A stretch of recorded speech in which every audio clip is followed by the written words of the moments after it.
सोचो एक पल के लिए, अगर मैं तुमसे कहूँ कि दुनिया के सारे बड़े हॉस्पिटल्स, डॉक्टर्स और मेडिसिन सब एक चीज़ की वजह से काम करते हैं और वो चीज़ तुम्हारे अंदर ही रहती है, तुम्हारा अपना सबकॉन्शियस माइंड, तो क्या तुम बिलीव करोगे?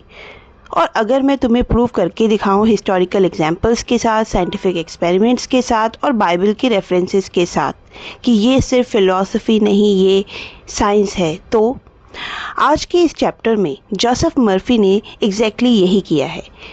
ये है the power of your subconscious mind का chapter 4, mental healings in ancient times.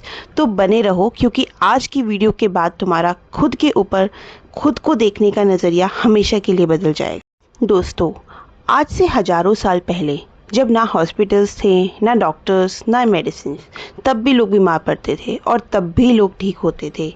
ये कैसे होता था?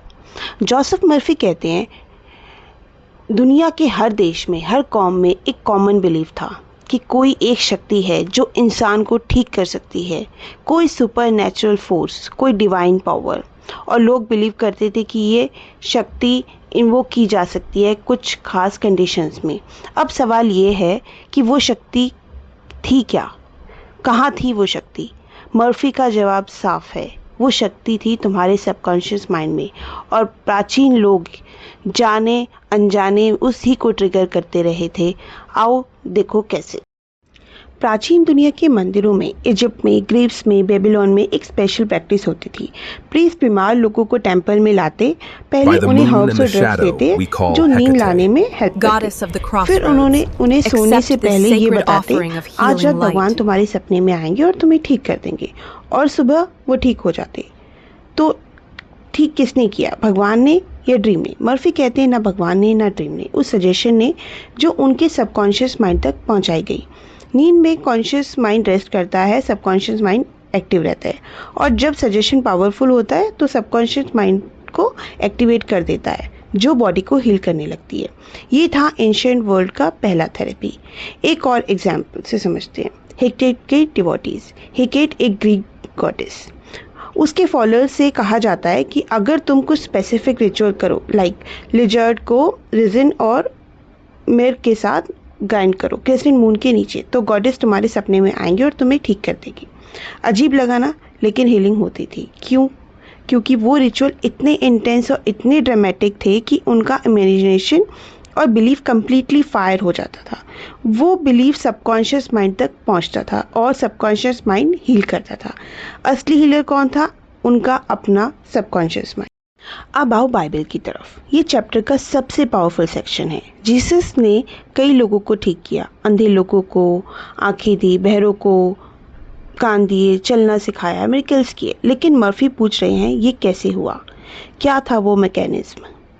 बाइबल में एक वर्स है, whatever soever they desire when ye pray believe that ye receive them and ye shall have them।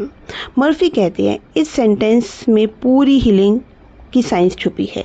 Believe करो कि तुम्हें मिल गया पहले से और तुम्हें मिलेगा। मतलब अगर तुम्हारी प्रेयर में डाउट है, फियर है, तो वो सबकॉन्शियस तक नहीं पहुंचेगी। लेकिन अगर तुम्हें बिलीफ है, कंप्लीट है, टोटल है, वो सबकॉन्शियस माइंड में प्लांट हो जाता है और मैनिफेस्ट हो जाता है। एक बार दो अंधे लोग जीसस के पास आए। जीसस ने पूछा, believe ye that I am able to do this. उन्होंने कहा, या गॉड। और जीसस ने उनकी आंखों को टच किया और कहा, according to your faith be it unto you. और उनकी आंखें खुल गई। मर्फी कहते हैं, यहाँ जीसस ने डायरेक्टली उनके सबकॉन्शियस से अपील किया। उनका फेथ, उनका परमिशन था अपने अंदर की हीलिंग पावर को जगाने का। जीसस की नोइंग कन्विक्शन और पेशेंट की कंप्लीट फेथ, दोनों ने मिलकर सबकॉन्शियस माइंड के नेगेटिव पैटर्न को चेंज किया। और जीसस ने हीलिंग के बाद कहा, see that no man know it. क्यों? क्योंकि अगर कोई डाउट करता, अगर कोई कह देता कि ये सब नॉनसेंस है, तो वो नया फियर, नया डाउट उनके सबकॉन्शियस में घुस जाता और हीलिंग रिवर्स हो जाती। पावरफुल है ना? जोसेफ मर्फी बड़े ट्रैवलर भी थे।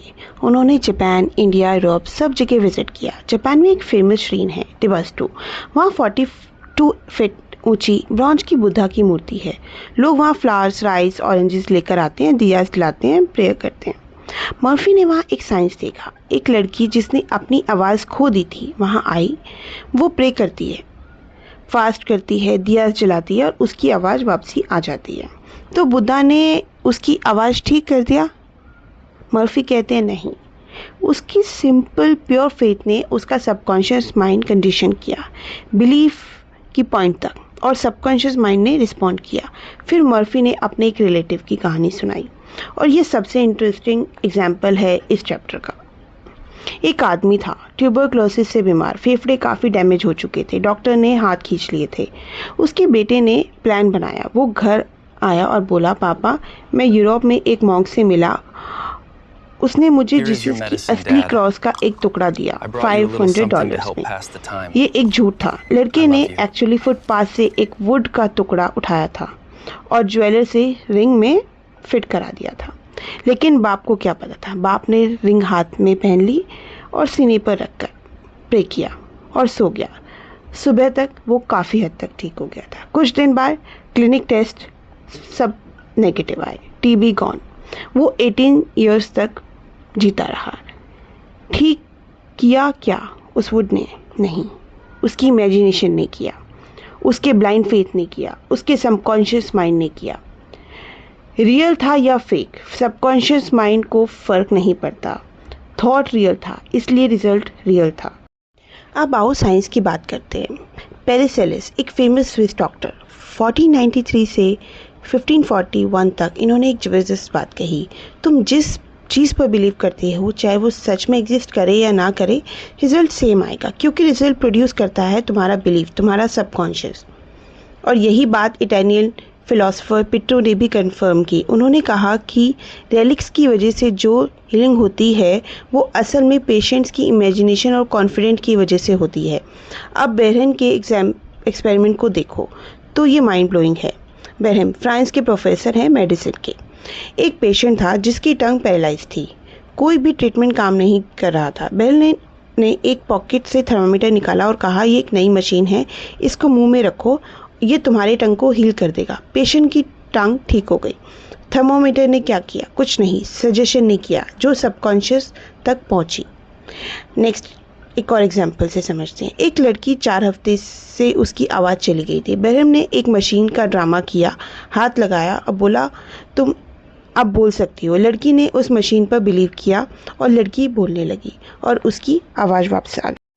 तो मर्फी एक कंक्लूजन पे आते हैं। सबसे इम्पॉर्टेंट पॉइंट, दुनिया में कितने भी टाइप के हीलिंग सिस्टम हैं, osteopathy, chiropractic, neuropathy, religious healing, prayer therapy, hypnotherapy, सब अलग अलग, लेकिन एक कॉमन थ्रेड है, एक वो है फेथ, यकीन, बिलीफ।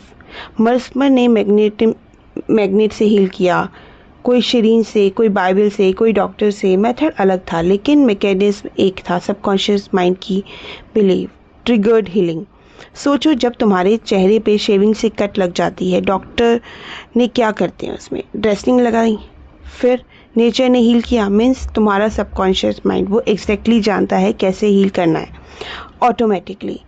तो ये पावर तुम्हारे अंदर पहले से है, सिर्फ तुम्हें बिलीव करना है। अपने आप को बार बार याद दिलाओ, हीलिंग की शक्ति तुम्हारे अपने सबकॉन्शियस माइंड में है, बाहर मत ढूंढो। फेथ एक बीज की तरह है, ज़मीन में डालो, वो अपने आप उगता है। अपने माइंड में एक आइडिया प्लांट करो, एक्सपेक्टेंसी के साथ वो मैनिफेस्ट होगा। कोई भी आइडिया जो तुम्हारे माइंड में क्लियरली एग्जिस्ट करता है वो रियल है। तुम्हारा बिलीव करो कि वो तुम्हारे पास है, वो चीज़ तुम्हें मैनिफेस्ट होगी। हर बीमारी पहले माइंड में होती है। बॉडी पे कोई सिम्टम नहीं आता जब तक माइंड में उसका पैटर्न ना हो। हीलिंग का एक ही प्रोसेस है, फेथ।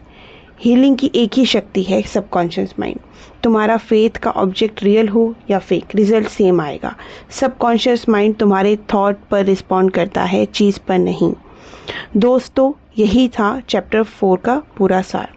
प्राचीन ज़माने में लोग, चाहे वो भगवान को मानते थे या किसी और को, सब एक ही चीज़ यूज़ कर रहे थे, अपना सबकॉन्शियस माइंड। जीसस की हीलिंग हो, बुद्धा श्रीन की लकड़ी हो, टीबी वाला बाप हो या बेरहम के एक्सपेरिमेंट हो, मैकेनिज्म एक था, belief triggered conscious mind, triggered healing.